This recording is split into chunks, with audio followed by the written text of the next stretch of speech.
And welcome everybody. Good morning. As you can see, this is just a little bit different than what we normally do on a Sunday morning. Normally you would see Pastor Troy on stage. You would see him at the church. But you can see, our set is a little bit different. We're actually coming, coming to you from the pastor's home in Nortonville. We got a nice setup here with the fireplace on this nice, cool evening here. Now, normally you would be watching the live church service, but really you are still watching live, but this segment has been pre-recorded. But some things have been going on. We're actually celebrating our Pastor's Appreciation Day today. We're going to be having some guest speakers go on, so there's going to be some different things going on during church service, so we're not going to show that. You're actually watching this segment, because here in just a moment we're going to get to know our head or slash lead pastor. That's Troy Oakley, because I know there's been questions not only about Troy himself but also about Church Xtreme.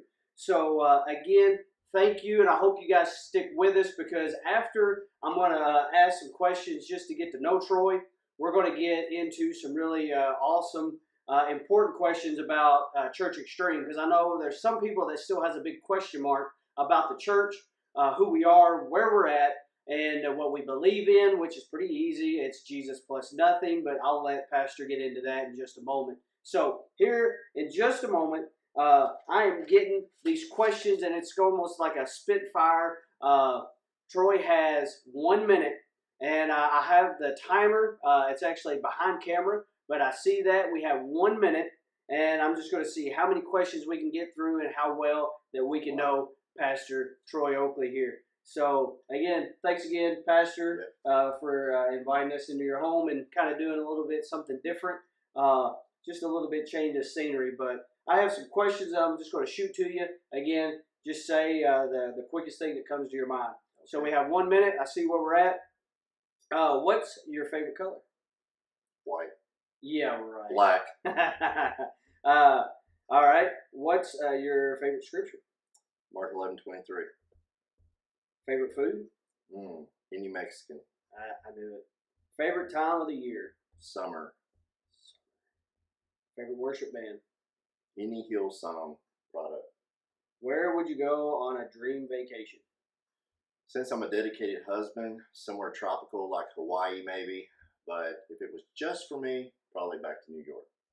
Who is your favorite superhero? Batman. I concur. Favorite movie? Got a lot of those. I would say, I forgot the name of it. Braveheart. Braveheart. All right.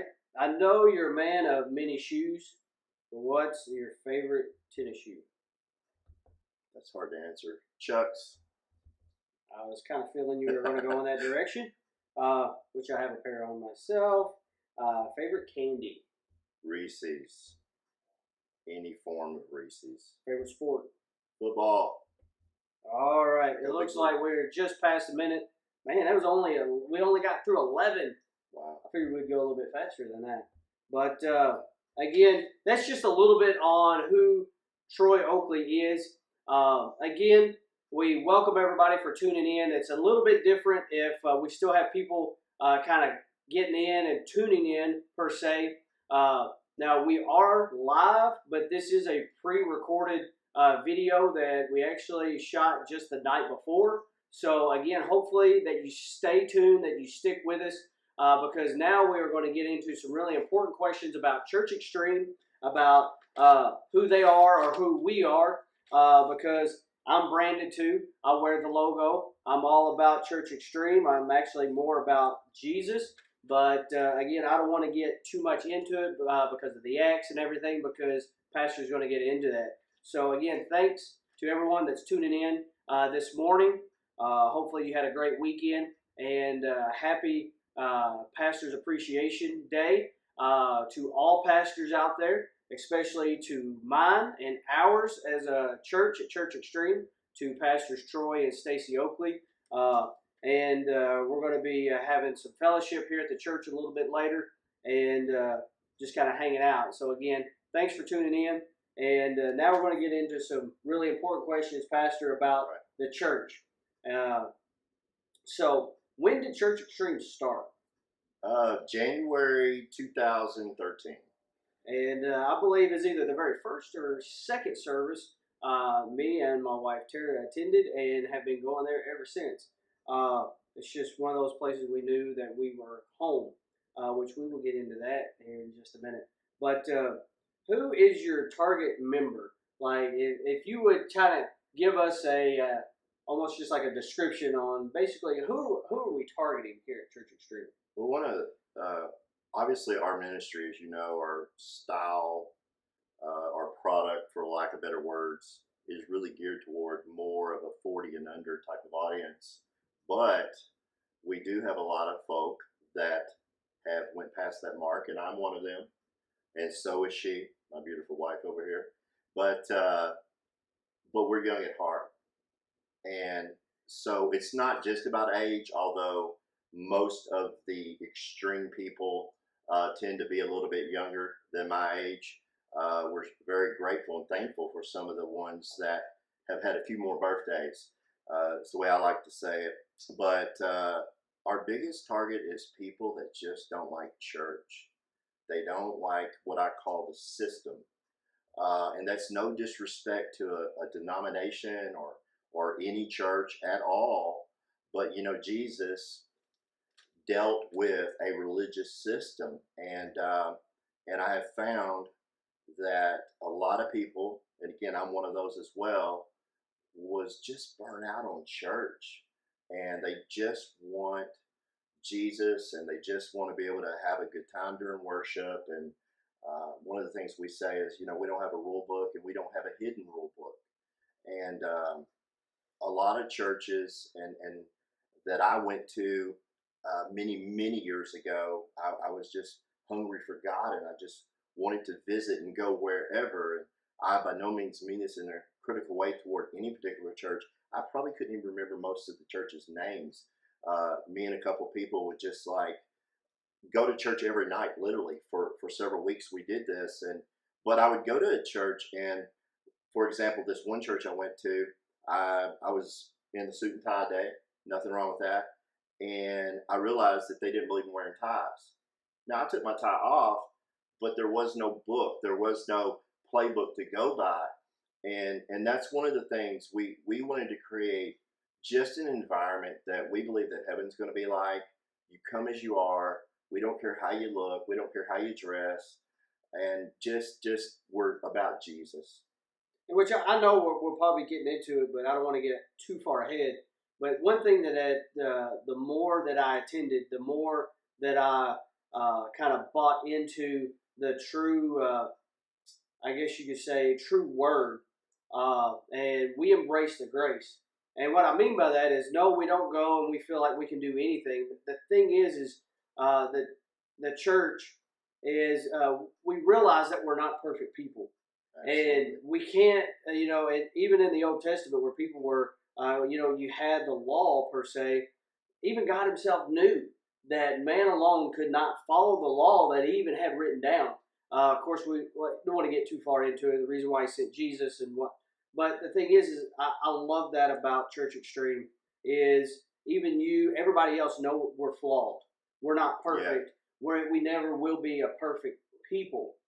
We just embrace who we are, who we've been created to be. Even though we mess up, God still loves us. Amen. And we try our best to not do those bad things because we don't want to upset the Father, because we love Him in that relationship that we have with Him. And that was one thing that really stuck out with me, especially because I grew up in the quote unquote church too, and just kind of the system, how you call it. But it just seemed like I never was going to be good enough. And the more that I spend time in the Word myself and really embrace the grace or really understand His grace, mm-hmm. the more and more that my relationship strengthens. And I love that about this church is that everybody, including you, obviously, but everybody else helps you through that. Amen. And they realize that you're not perfect, but yet that's what's great about having a church family and also embracing that. So I just kind of wanted to put that in, especially from someone who come in as well years ago. So, what's the main focus of Extreme? Well, obviously, we've been talking all around it. Grace, Jesus plus nothing. And one of the things that we teach, and I know many churches teach and understand, Jesus is grace. There's no other way to look at it.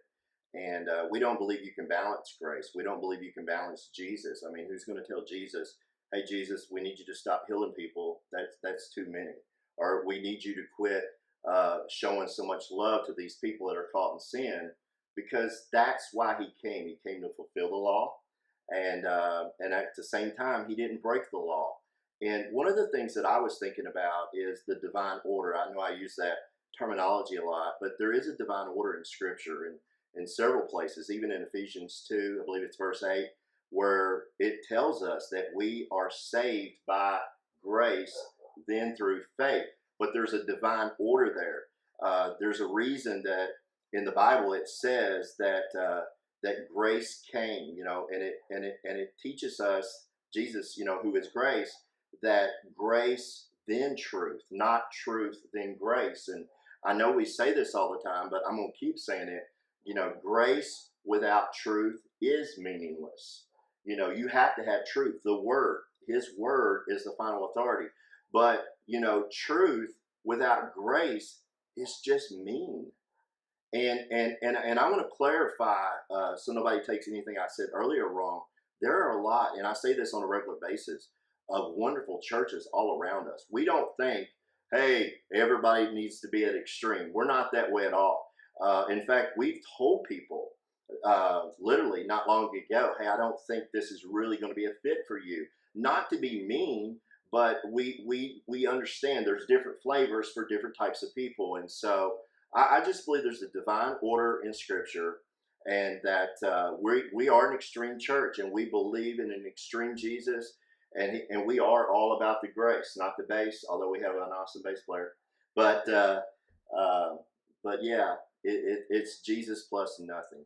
Okay, so what's the dress code like? Somebody like maybe somebody's watching right now and they're like, Yeah, because really, well, we've been there. It's like, yeah, what do we wear? Because it's church, we right. should really dress up. Yeah, well, obviously we encourage people to wear holy jeans because we're holy, right? No, actually, it's a simple, and I have had people ask me, what should I wear? I've heard this, I've heard that. We just believe clothes is the best answer.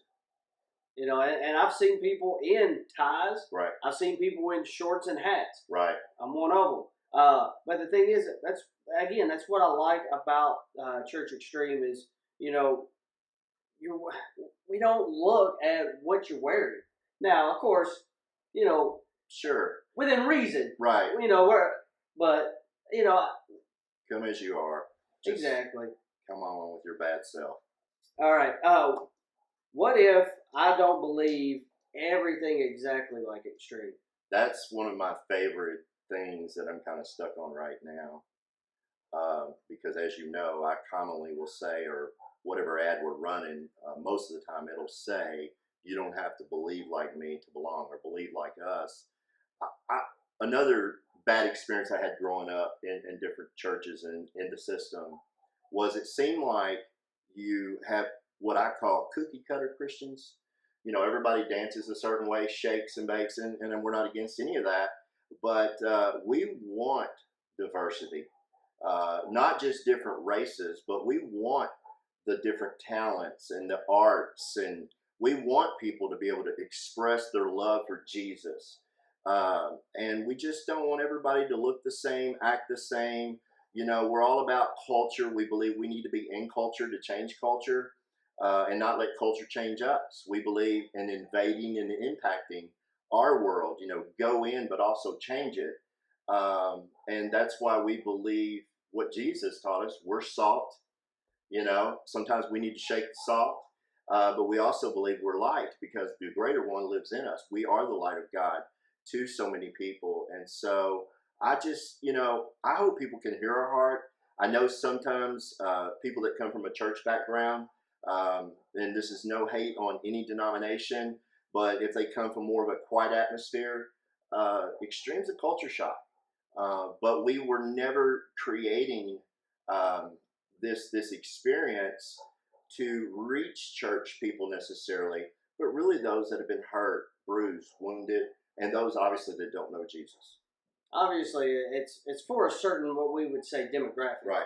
It's okay, and just like you said earlier, there's a need for other churches, and Absolutely. we're just a different style per Yeah. se, and we have a different demographic who we're going after, and you've already kind of explained that, and and it's just that there's different types of people, and different types of people need different types of churches to go to. Yes. Now, what would you say like the denomination? Like, what kind of denomination is Extreme? I guess the church proper term would be non-denominational. And again, no disrespect. I grew up with Baptist roots. I got saved in a Methodist church. I went to a lot of independent, non-denominational churches, from Pentecostal Holiness to UPC Pentecost to Word churches, and I have great friends, Cumberland Presbyterian friends, and we do not believe they're wrong and we're right. That's not what we're saying. We just believe the Baskin Robbins dream that I had was there was a reason I liked going to Baskin Robbins. I didn't really like chocolate ice cream. I didn't really like vanilla. I always wanted one of those exotic, strange flavors down at the far end. And we believe that God used that to start this extreme dream rolling many years ago. We're just a different flavor.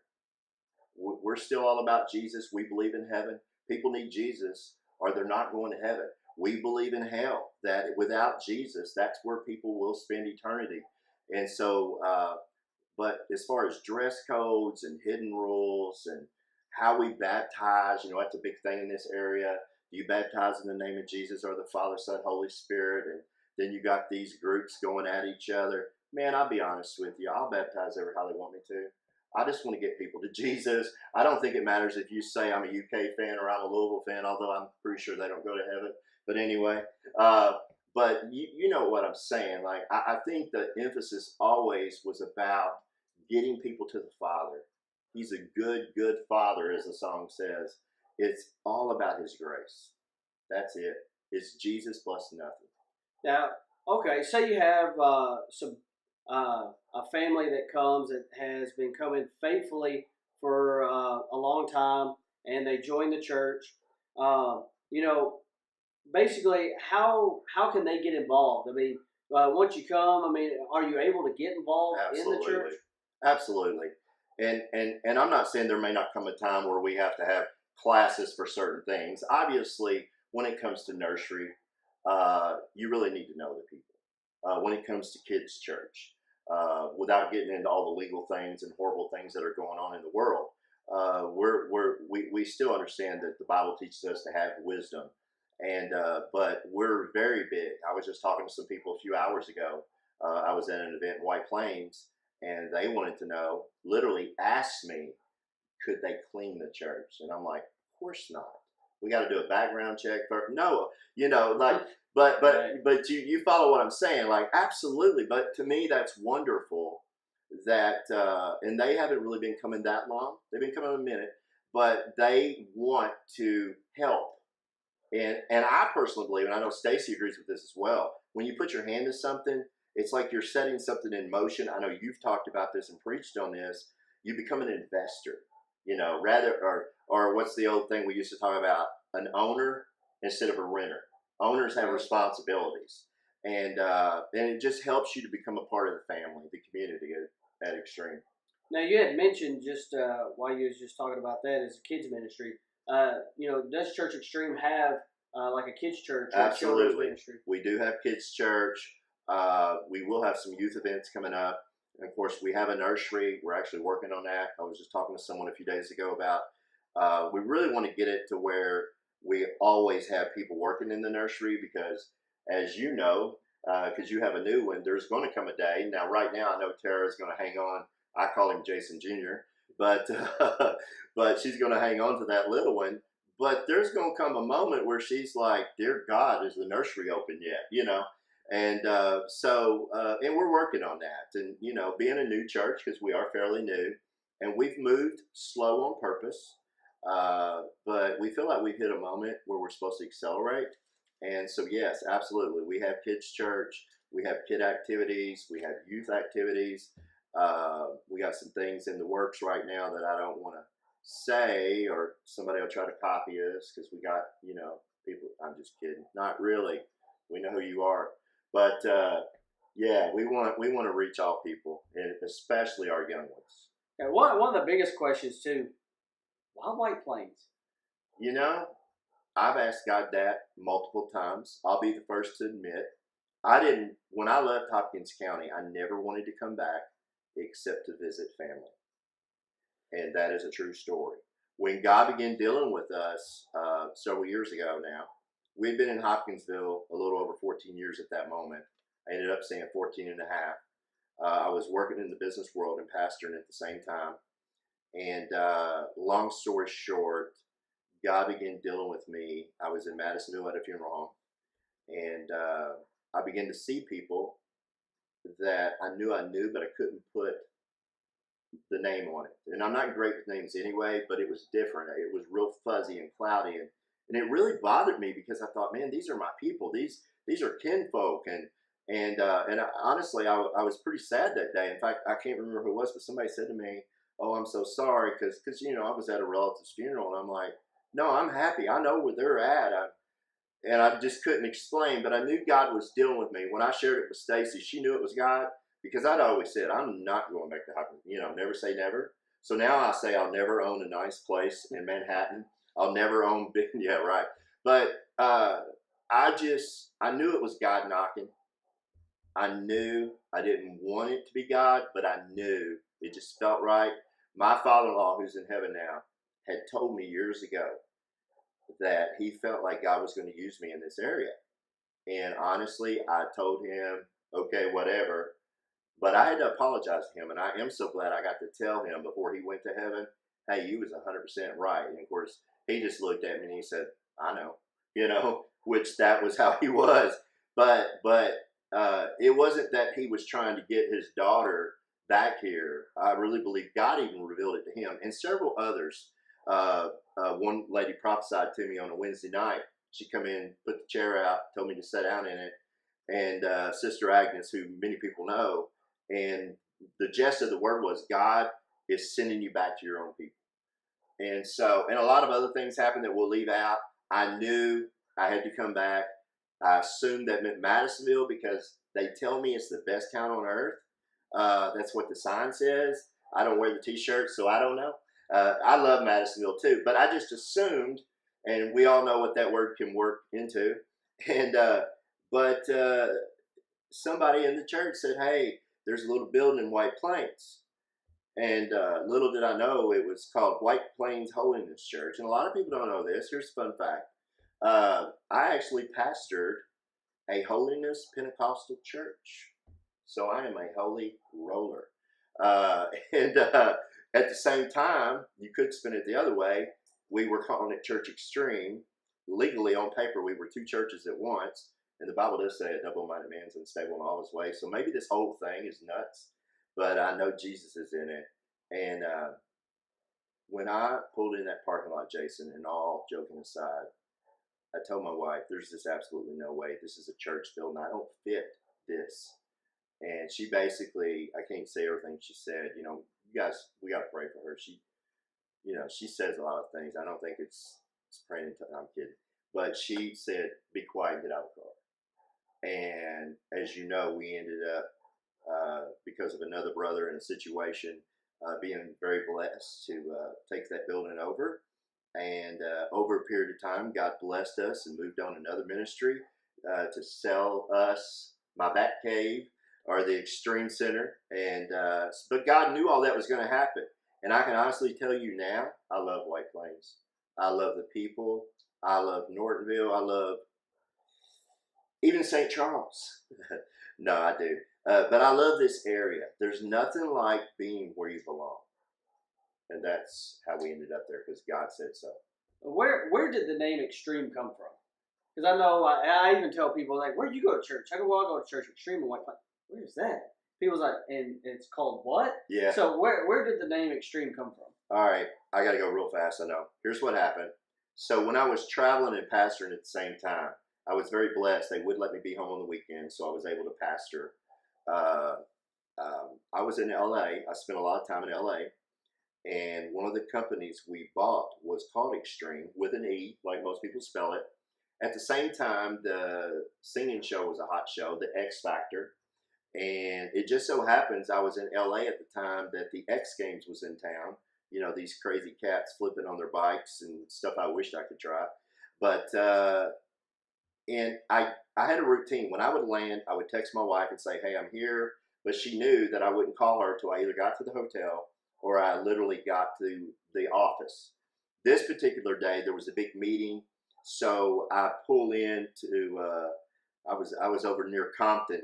I pull into the lot that I was supposed to be firing people, for lack of better words, getting rid of people, and having a meeting. And but they were already in a meeting. I didn't want to interrupt, so I thought I'll just call my wife. So I'm just sitting there talking, and I'm looking at this big sign on the wall, Xtreme, and jokingly I said, you know, if we ever moved the church or if we ever started another church, and I had no intention of ever doing it, by the way, I said, there's just something about this Xtreme. I think I would just go all out extreme because you know, and this is where that comes from, Jason.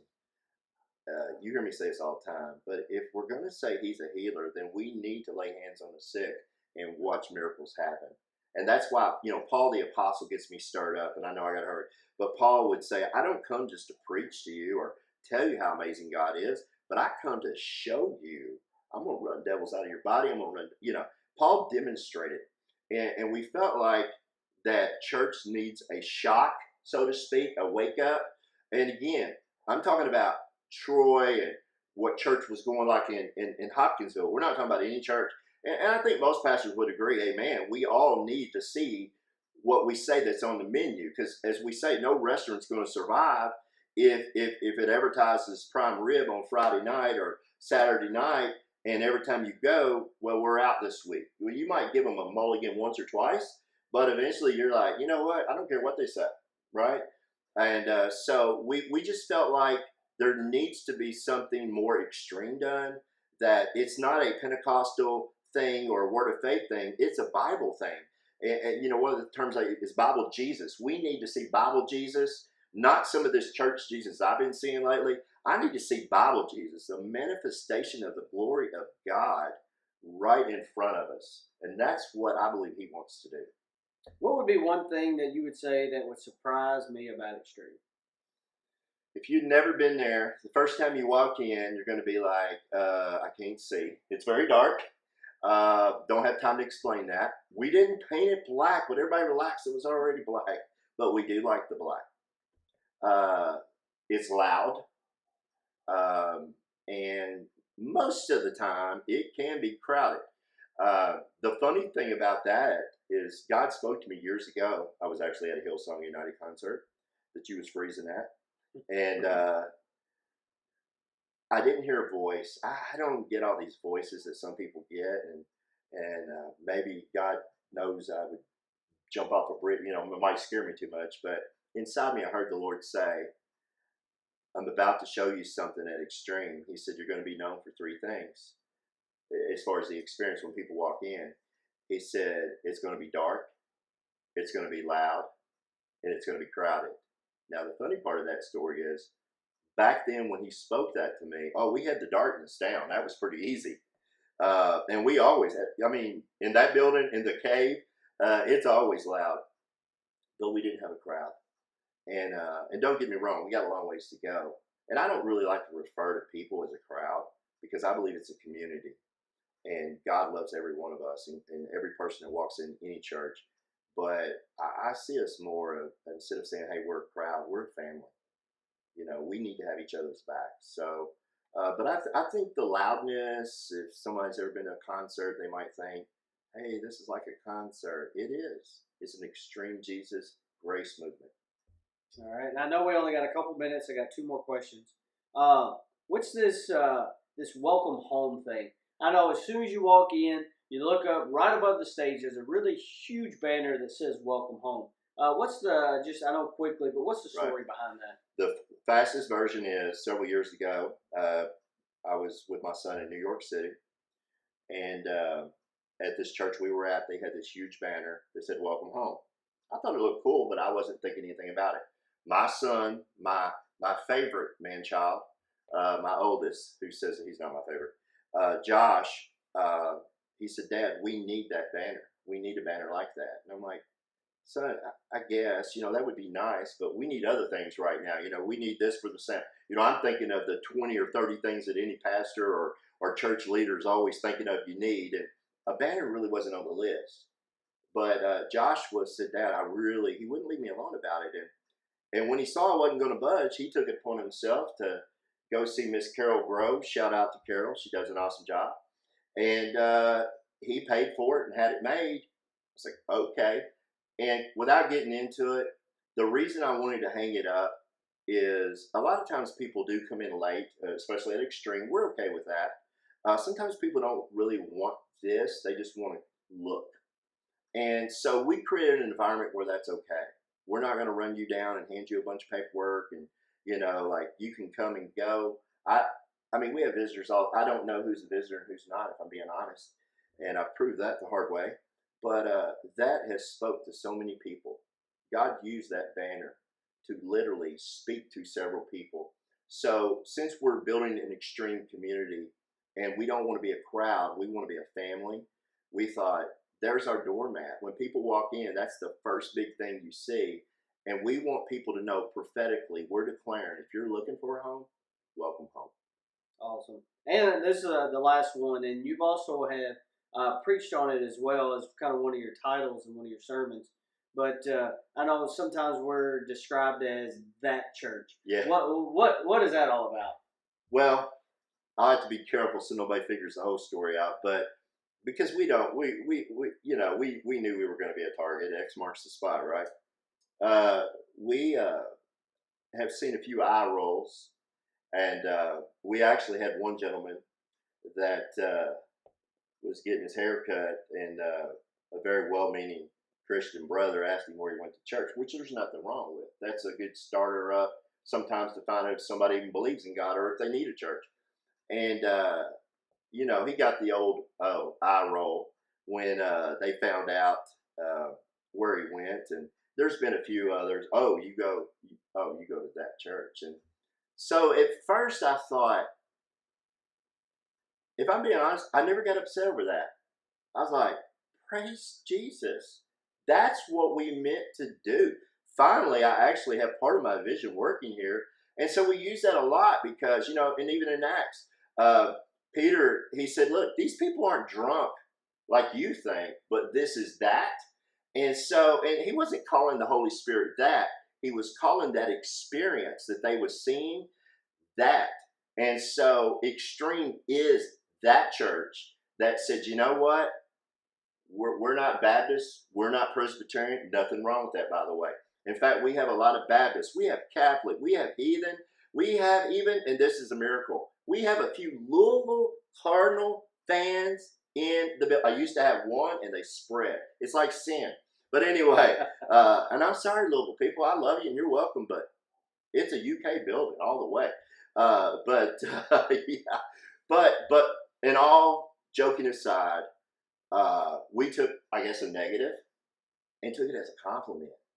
I had someone tell me one day, they was like, I don't like the way you dress. And I'm like, okay, there's nothing to argue. I took that as a compliment because they didn't walk in my shoes. They don't know how hard it was for me. My wife knows, and a few other people know how hard it was for me to take the suit off. And I love that look, a suit and tie. Don't get me wrong. But God spoke to me years ago, laying on the couch, and he said, I don't like what you've become. This is not what I called you to do. And it reminded me of the whole David Saul. Saul says, here, you need to look like this. If you're going to go take out that boy, and we know the story. And God spoke to me, and he said, hey, those guys are doing what I called them to do. but you're not called to do that. And if I'm being honest, Jason, the one time in Hopkinsville where I felt like our church was thriving while we was there, um, I compromised. I died inside. No, I didn't lose Jesus, but man, I was down to the final countdown, as the old song says, and I was dying inside, and it was like, man, this is just not. The word was right. I mean, the people around me were great people, but I was trying to become something that I thought people wanted me to be, and so I got to give my wife props on this. And I know we're running way out of time, but my wife said something to me that hurt in a good way on the way to White Plains that day that we were talking about a few minutes ago. She was crying a little bit, and she doesn't usually do that. She's tough. I'm not. I'm the wuss. But she said, "Promise me," because I'm like, "What's wrong?" I thought maybe this is my out. We don't have to go to Hopkins County, right? And she's like, "No, it's not that at all." She said, "But promise me something." I'm like, "Okay, what?" And she said, "Promise me we will do this the way we're supposed to do it." Now, that hurt, but it was honesty, and she was right because I gave in to people pressure. I wanted people to like me so much. I became a cookie cutter preacher. And again, there's nothing wrong with khakis and polos, and I think I have a pair. But I was putting on this uniform, and I had become something that God didn't create me to be. Right. I'm just that wild guy, man. I'm just that guy like Peter. I'm going to get out of the boat. I'm probably going to sink. I'm probably going to say something stupid. I, I probably won't even watch this because I'll hear 3 or 4 things I didn't finish. Okay, but I do know this. I've made a lot of mistakes. That's why I believe in grace, and I'm so thankful for by grace. His grace is amazing. But I know uh, there are great churches, great pastors all around us. But I am so grateful that God didn't give up on me, that His grace is enough, that Jesus said, "It is finished." And He meant what He said, and He always says what He means. And man, the extreme dream is real to me. Unless the Lord reveals something major to me, Stacy and I have planned on spending the rest of our life here, and of course, and I won't say this because we don't want too many people to get nervous, but there's some new services and there's some new things coming up in the near future. But we're just going to keep that quiet, make them wonder what you got, make them wish that they were not on the outside. But anyway, Which I know we ran out of time, but really the only thing left to do, if you've kind of been wondering, and especially after watching this for the past a little over half hour, the only thing is come and visit. We'd love to have you. Come and see what we're all about, and and that is just Jesus, because we always say Jesus plus nothing, and we hope that we have shed some light on some questions that you might have had about Church Xtreme or even about Pastor Troy. But again, thanks to everyone who has been watching, and hopefully the ones who's going to be watching later. But again, the only thing left to do is to come and visit. We'll be glad to have you. Okay, so again, thanks a lot, and again, have a great one.